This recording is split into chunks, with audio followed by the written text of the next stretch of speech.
So you finally did it. You took down the job hunt boss. You did great in the interview, impressed the hiring manager, did well on the assignment that was given to you, met with your new team members, and now the recruiter comes back to you with a job offer. But hold on, wait a minute. The salary isn't what you expected. Yeah, shocking. I know, right? So what do you do about it? Take the first number they offer you? Wrong. Panic and accept less than what you're worth? Absolutely not. Walk away and risk losing the opportunity? That's not necessary. Negotiating salary is just like haggling with a merchant in a video game, except you're getting a better paycheck, not a better sword or shield. Today, I'm going to teach you exactly how to navigate like a pro. After this, you'll level up that speech skill, which is one of my favorite skills to level up in RPG games. That charisma skill, much needed. All right, let's haggle for a better rate. In any RPG game like Kingdom Come Deliverance, merchants have preset prices, but there's always room to negotiate. If you know how to play the game, that is. Companies work the same way. They have a budget range, but they won't tell you that.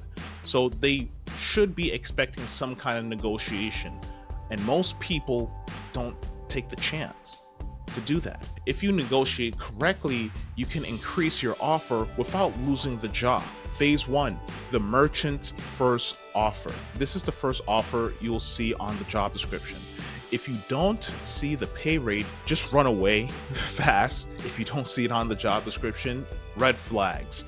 I'm in the middle of making my online course. You can sign up in the link in the description, and I talk a lot about how to find red flags. So it's a red flag, run far, far, far away. Here's what most people do wrong when presented with the offer. They accept the first offer without question, or they say, I was hoping for more, but don't give a solid reason for it. Here's what you need to do in this response. Always thank them for the offer, and you show enthusiasm for the role. And then once you butter them all up, then you ask them if there's room to negotiate. So here's an example of how to do this. Thank you for the offer. I'm really excited about this opportunity. Before I sign, is there any flexibility in the salary? And you just wait. You just sit down, you wait, you look at their tone shifts, you look at their eyes. This shows that you're interested in the role, and it opens the floor for discussion on the salary. If you're new around here, hey, my name is Dylan, aka Dylan Digital. I help job seekers who love to play video games level up on the job hunt with my 10 plus years of experience in my HR career and talent acquisition / recruiting. I reviewed over 9,000 resumes. Well, at this point it's probably more, but I just love that DBZ reference, and helped job seekers land better offers, and I want to help you do the same. If you like this video, hit the like button and subscribe for more job hunting tips and tricks with a gaming twist to it.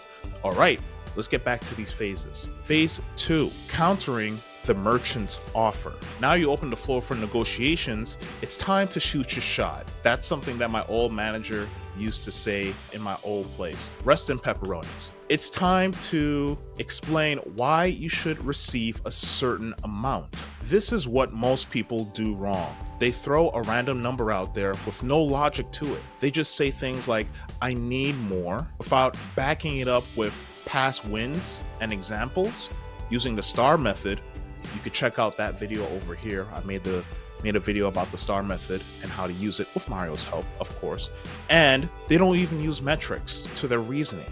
So here's a pro response to this. Research the market rate for your role. You could use places like Glassdoor and Indeed to do this. If you guys want me to make a video about that, hit me up on LinkedIn or just leave a comment below. Show how you add value beyond the job description, and be confident, but be reasonable. Don't ask for a super crazy amount that's way above market rate. They'll see right through you. And plus, if the recruiter's smart, they'll research beforehand as well. Here's an example response. Based on my research and my experience level, a competitive salary for this role is $85K to $90K. Given my skills and contributions in my past roles, would you be able to move closer to that range? Mwah. Chef's kiss. It's short, sweet, to the point, it's punchy, and plus it gives them room to open up the floor so you could talk more about your achievements that you've gotten. Oh, and here's a cheat code for you. Use exact numbers, saying 87,500 instead of around 90K. Make it seem more like you've researched more and your research is justified. Don't just throw a random number out there. It's not going to look good for you or the offer letter. Phase number 3, handling the merchant's pushback. The recruiter's rebuttal. So this is the part where we can talk about if the company says no to your offer expectations, and honestly, it might happen more times than one. So it's good to know what happens when they say no in this kind of situation. Don't panic. I got you. This is where you need to know your worth and be able to back it up as well. This is what most people get wrong when they reach this area of the negotiations. They give up immediately and just say, okay, that's fine. We all know when people say, how are you doing? I'm doing fine. The person's not really fine. They get defensive and they push back hard. You don't want to do this. You need to be calm. You need to be cool. You need to be collect when you're in these kind of negotiations. So when I was on the job hunt after my Halloween gut punch moment, you could check out the video right over there. I'll put a card for it. Watch it as soon as you finish with this. I did this when I was on the job hunt, and when people say no to certain offers, I brought up to them. I asked about other benefits if the salary is firm, because sometimes they can't budge on it. It's in the budget. I've heard that so many times in my career. Oh, it's in the budget. You're not in the budget. Tired of it. Anyway, though, check to see if the person has any tone shifts when you say something like this in their voice, or look away when they're answering the question. This gives you solid reasons. Now, I know a few people played Rockstar's LA Noire. You know what I'm talking about, when you see the people just look away or not being very clear or collect about it. The same thing here. I also kept the conversation open-ended so I could buy myself some more time and kind of catch these mannerisms and see if it's going to work or if it's not going to work. So here's an example of how to follow up with this. Okay, I understand if the salary is locked. Are there other benefits we could discuss?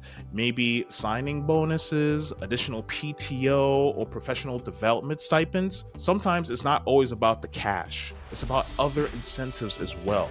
Keep in mind that these companies are paying for health insurance, and health insurance costs a lot. And this is coming from a recruiter that sees these things from the other side. So just keep that in mind when you're going into negotiation. And of course, you know me, I love cheat codes. So here's a cheat code for you. Always negotiate for something. If they can't move on salary, they're likely to give bonuses, extra remote days, stock options, or a better title that will make you more valuable for future companies. So you need to think outside the box when it comes to negotiation. Sometimes money isn't everything. Now we entered the final phase, securing the deal, winning the negotiation. It's time to close the deal. We're going to land the plane here, per se. So this is what most people do wrong when they reach this stage of the negotiation conversations. They drag out the conversation too long, or they forget to confirm everything in writing. And that's a big no-no. You want to make sure it's in writing so you can always refer back to it. You'll never know. Some of these companies are tricky. Be careful, job seekers. Here's a pro response to this. If they agree to your counteroffer, make sure the offer letter displays that in writing. I can't stress that enough. If they hold firm, decide if the offer's even worth it. Remember, you're interviewing with other places, right? You can mention that as well in your negotiation. It might budge them a little bit. So here's an example response to this. That sounds great. I appreciate the flexibility in this offer. Can you send over the final details in writing so I can review and sign? And here's one last bonus move for you. If they're still hesitant, follow up with this. If we can agree on X amount, I'll be happy to accept today. Would that work? That pushes them to make a decision right then and there, you know? And plus, you get to see if they have any other interviews pending or something like that. So that gives you the okay to kind of focus your energy on a different offer and a different company altogether. Remember, more leverage gives you more power in these deals. This creates the urgency and help you close the deal. Most job seekers lose out on thousands of dollars simply by just being afraid to ask for it. You shouldn't be. You know how much work you've put in your career. You know the value that you bring to the table. Why not? Right? Life is way too short, guys. Recruiters and companies expect negotiations when you're coming into these interviews, at least in the final stages of these interviews. Hiring managers respect candidates who advocate for themselves and know their value. Keep this in mind when you're on the job hunt. If you don't negotiate, you're always leaving free money on the table. Quite honestly, we need that extra funds so we could buy some more video games and support our families as well. I don't play video games all the time 24/7. I make these YouTube videos. Today we covered how salary negotiation is like haggling with a merchant in a video game. What are you buying, right? If you know, right? The right way to counter offer, and also how to handle pushback and win more money out of the offer stages. If you like this video, you'll love this video where I talk about how I took the job hunt boss down in 80 days after my Halloween gut punch moment in 2024. The candy tasted like soap that day, but these days, candy tastes even sweeter after I leveled up from that moment. Hit like and subscribe for more job hunting tips and tricks with a video game spin to the content. I'll see you in the next level.